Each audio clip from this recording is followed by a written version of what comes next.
A Conway man seemed to be living the time of his life. He just celebrated his 50th birthday, and his family was closer than ever. But in a horrific turn of events, he was shot and killed in his home. TV 11's Ashley Godwin has the unsolved murder of Terry Credit.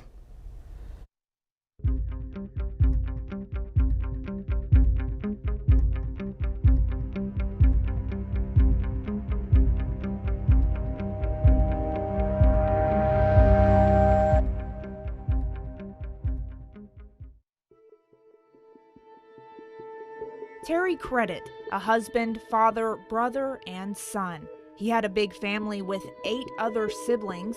To stand out, you had to have a big personality. He never met a stranger. He can go into a room and if it's dull, he'll brighten it up. He'll have everybody laughing. But for those who knew Terry, also knew not to mess with him. He was good as he can be until you made him mad. Now, if you made him mad, that's a whole nother story. But this story starts in 2016. It's August, and Terry just celebrated his 50th birthday. Everything seemed to be going great.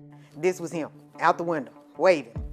I mean, me and him was like this. I got my window down, I'm doing this, he doing that, and that was in passing. But his sister Vicky recalls the last time Terry saw his family. He was acting different, making sure they knew he loved them. He can come in the house and get something, go outside, he'll leave. He come back, he go out the door, Mom and Dad, I love y'all. She said that was his thing that whole day. He probably knew that that was gonna happen. That was the last time they saw him alive. There were 2 reported calls of shots fired out at Oakwood Village Mobile Home Park. August 17th, 2016 at 2:30 in the morning. Police searched the area for any suspicious activity. One of the responding officers noticed initially a white plastic, looked like a Halloween mask, in the driveway of a residence. The door to that home was open.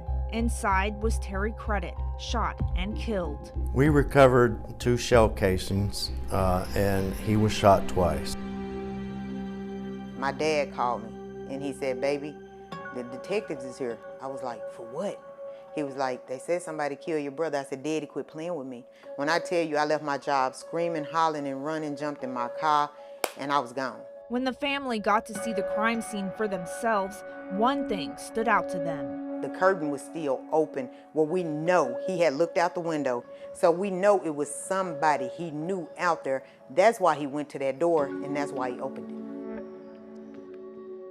You know, they taped off the area. Sergeant Timothy Gray has been working on this case for 2 years now, going back over the file and even retesting evidence. I contacted the crime lab and actually got hold of the original technician who evaluated some of the evidence that was brought in, and he agreed. He's like, yes, we have new technology. We can look at some of this stuff and maybe be able to develop more leads on this case. But they came up short. Anytime you get a case that you can't solve as a detective, it's always frustrating, but for Terry Credit's family, I know it's got to be that much more frustrating because I know they want closure. And they're not giving up. So that one says long live Kango, because that's what everybody used to call him. Every year, Terry's family and friends celebrate his life and legacy, making sure he's not forgotten. We just want justice. I just want to talk to the person and ask them why. Was it worth it? Was it worth you taking his life? In 2012, Patrice Smith disappeared, never to be seen again. Now detectives hope answers will come soon as the family searches for closure. TV 11's Sarah Habakowitz investigates who Patrice last saw and who may have been involved in her disappearance.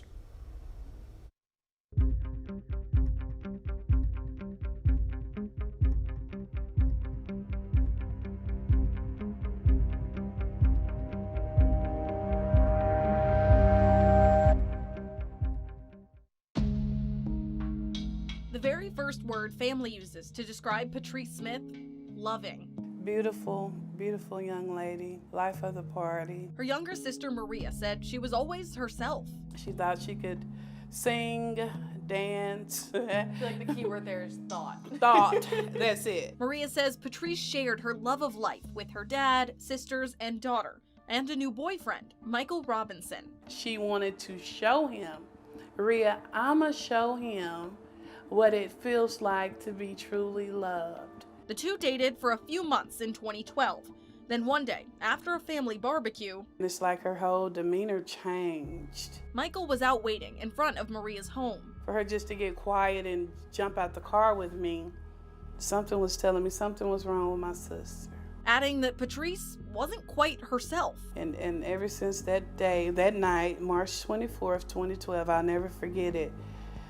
It just all went downhill from there. Because it would turn out that Michael didn't just pick Patrice up for the night. And that was the last time I seen my sister. The couple and Michael's truck, gone.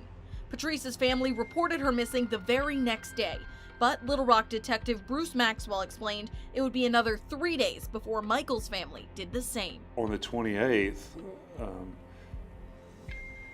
his mother reports him missing. He failed to appear in court on the 28th. Subsequent warrants were issued. That court date, Michael was being charged with assaulting and kidnapping Patrice the month prior, an attack that sent her to the hospital. My sister's eye was sealed shut. Her arm was broken and she was holding it, and the only thing she said was, "Rhea, look what he did to me." Michael actually has a history of battery charges dating back years before Patrice. Patrice believed in fixing people, and that is how she attracted a sociopath. As shown in court documents, a psychologically diagnosed sociopath. But eventually, 5 months after the couple's disappearance, Michael turned up. He is not heard from until the first week of August of 2012. Michael was found in a North Little Rock apartment. He was then sentenced to 5 years in prison for assaulting Patrice the month before her disappearance. However, the more severe charges from that attack, like kidnapping, were dismissed, even as Patrice stayed actively missing. They had a history where he was going to court for attacking her the month prior. That's correct. And then he picks her up. She's never seen again. Did anyone ever go to court for Patrice? Not in this particular case. The unresolved disappearance of Patrice and lack of judicial action leaving her family devastated. I became a hermit. To go through a patch of woods or be in a wooded area, it would trigger something. Is my sister over there? Today, Michael is back behind bars for attacking another woman in 2020. He's now arrested for stabbing a woman in Fort Smith. That's my understanding. We reached out to speak with Michael, but the Department of Corrections declined. The new assault stirring up emotions for Patrice's family. But everyone that has came into contact with this guy has something they now have to fix. And now it's time for closure. And now it's time for closure. That's why last month, Maria decided to call Little Rock police and ask them to take another look at Patrice's case. We got the case and started looking at it. We thought there was something there that we could do something with. A new lead emerging from fresh eyes on the same case. Maria saying that back in 2012, I was told her phone was pinging off the Arkansas River. and now, The lead that we have, we're going to exhaust it. also still searching for Michael's missing car. We have an 04 Ford Explorer that's missing. I'd like to know where that's at. As officers and family hope someone with information will call in. I would be surprised if someone else didn't know about it. It's going to be someone else's sister sitting here talking with you, or someone like you. It's going to be someone else's mother grieving. It's going to be someone else's family crying. This is for everyone that has had to encounter this. It was 4 years ago. An 18-year-old Conway boy was shot and killed getting into his car. His killer still on the loose, and his mother is still fighting to get justice for her son. But now there are new leads that could potentially lead to an end in this case, and TV 11's Ashley Godwin presents the unsolved case of Jody Loring.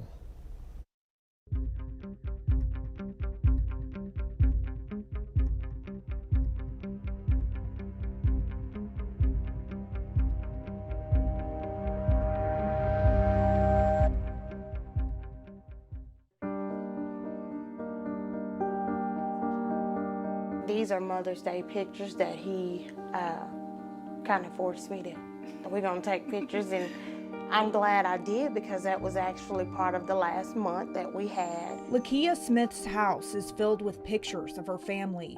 These albums and some videos taken from a phone are all she has left of her son.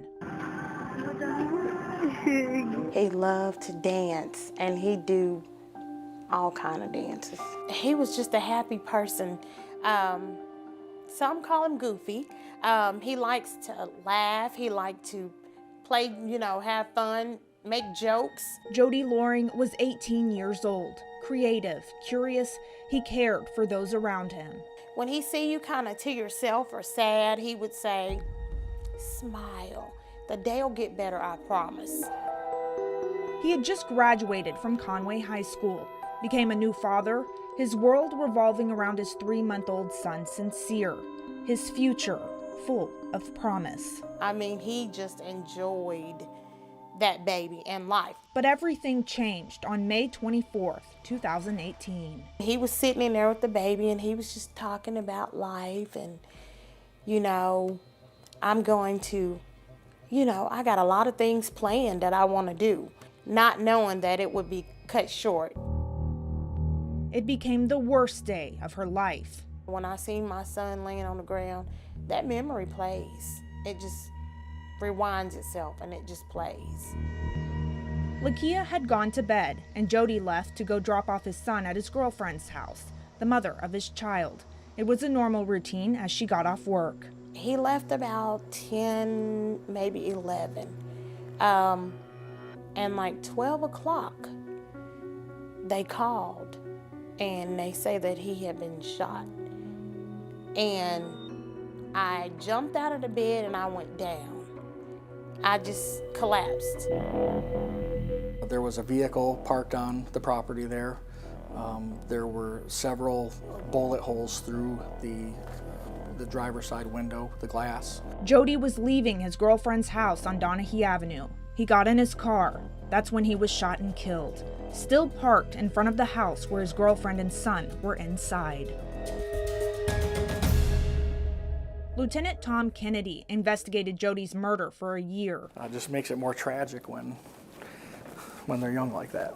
Like the detectives before him who worked Jody's case, he was not able to make an arrest, but they are still actively working to make sure this case doesn't go cold. Detectives that have retired, they have all come here. We've sat right in this room, and they've come on their own time without getting paid just to, have we missed anything? Is there any other angle we can look at? Lakia believes Jody was not the intended victim. As far as I know, it was something that someone else did. And pretty much he was just at the wrong place at the wrong time. However, when we asked Conway PD about this, they could not give us any information. That is not something that I can disclose at this time. Jody Loring, everything I've seen about him, he was a very good kid. I feel horrible for his family, and I'd like to do my part to bring that to a closure. What does that look like? An arrest. I just put on the front that I wanted justice for my son. For now, Lakia keeps fighting for her son. We do want justice, and I'm not going to stop until I get it.